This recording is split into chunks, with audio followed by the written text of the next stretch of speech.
An angel was said to appear before him in the form of a man, instructing him to recite in the name of God, the Almighty. For Muhammad, it was an encounter as profound as it was deeply disturbing. You get a sense of what it would be like to be a normal person in society, perhaps unusual in the sense of your intensity for things like social justice and finding out what the meaning of life is, but not being endowed with anything that would seem miraculous by your friends. And all of a sudden having this voice come to you and then come out of you as you speak it and recite it to other people. And that is the beginning of the prophetic career of Muhammad.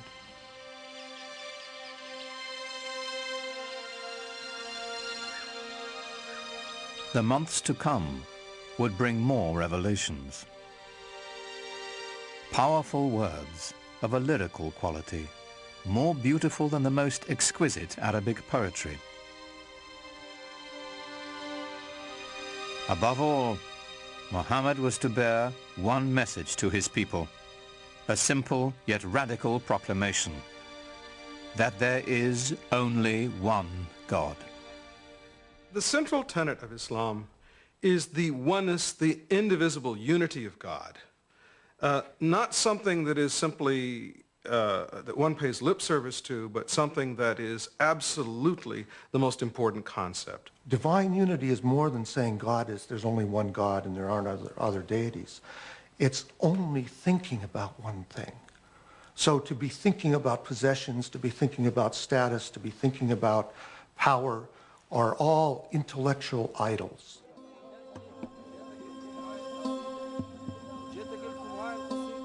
The implications were staggering. One God meant one people. No more tribal divisions. To the poor and unprotected, the prospect was revolutionary. Seems to me that one of the most important things in his early teaching that isn't often talked about is the strong social justice message that he delivered. In Mecca of the time, there was an increasing separation between the haves and the have-nots. He insisted that this was not to be and that we should share the wealth, and it was this social justice message that I think that really got him a hearing among many of the folks. So coming with Islam, it was a new order, a new way of life. And it was a beautiful way of life because everybody was equal, black, white, men, women, children.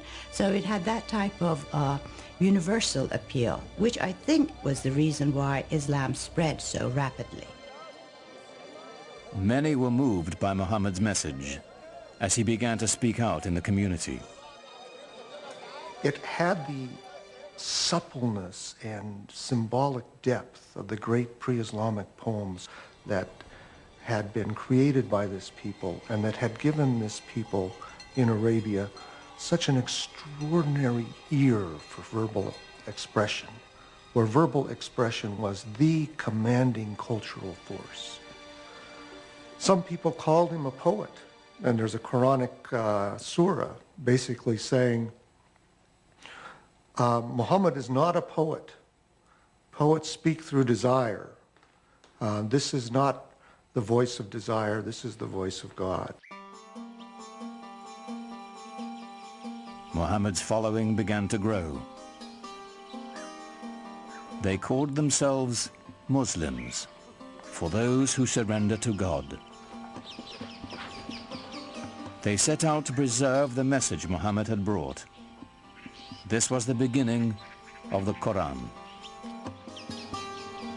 The Quran was revealed orally, but very soon people realized that it had to be written down in order to make sure that it wasn't corrupted and that the original message was maintained. And from a very early date, and it's very unclear when that date was, because no early manuscripts of the Quran survive, people began copying it down. The Quran is a revelation of spiritual teaching, of both ethical and social guidance.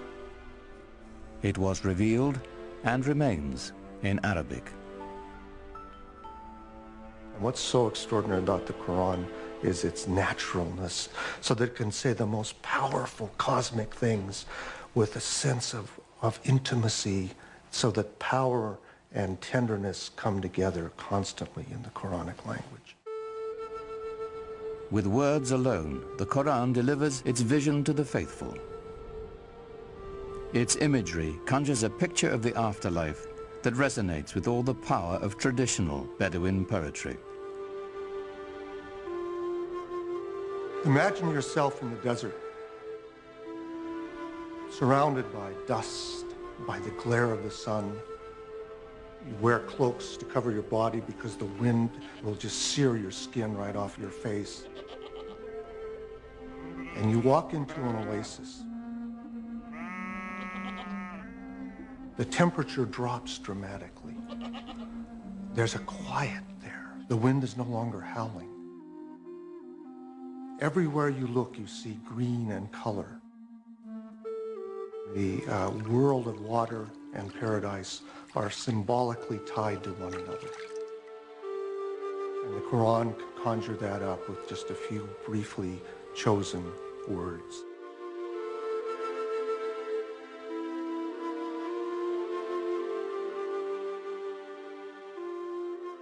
Yet for all the imagery of paradise in the Quran, there was no easy description of God. The mystery would remain. It's very difficult to talk about God without reifying God. Reifying to make God into a thing, or anthropomorphizing God, to make God into a projection of our own human self. And that's why Muslims don't like sculpture, for example, traditionally, because they believe that there's that danger.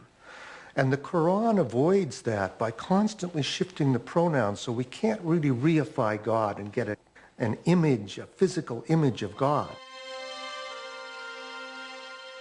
Rather than a physical image of God or of Muhammad, it is the beauty of the Quran itself that is celebrated in Islam. Islam developed in this context where pictures were not favored. The Quran, as it was revealed, was God's representation on earth, and Muslims felt from a very early time that the only just representation of God, God's word, was the Quran itself, not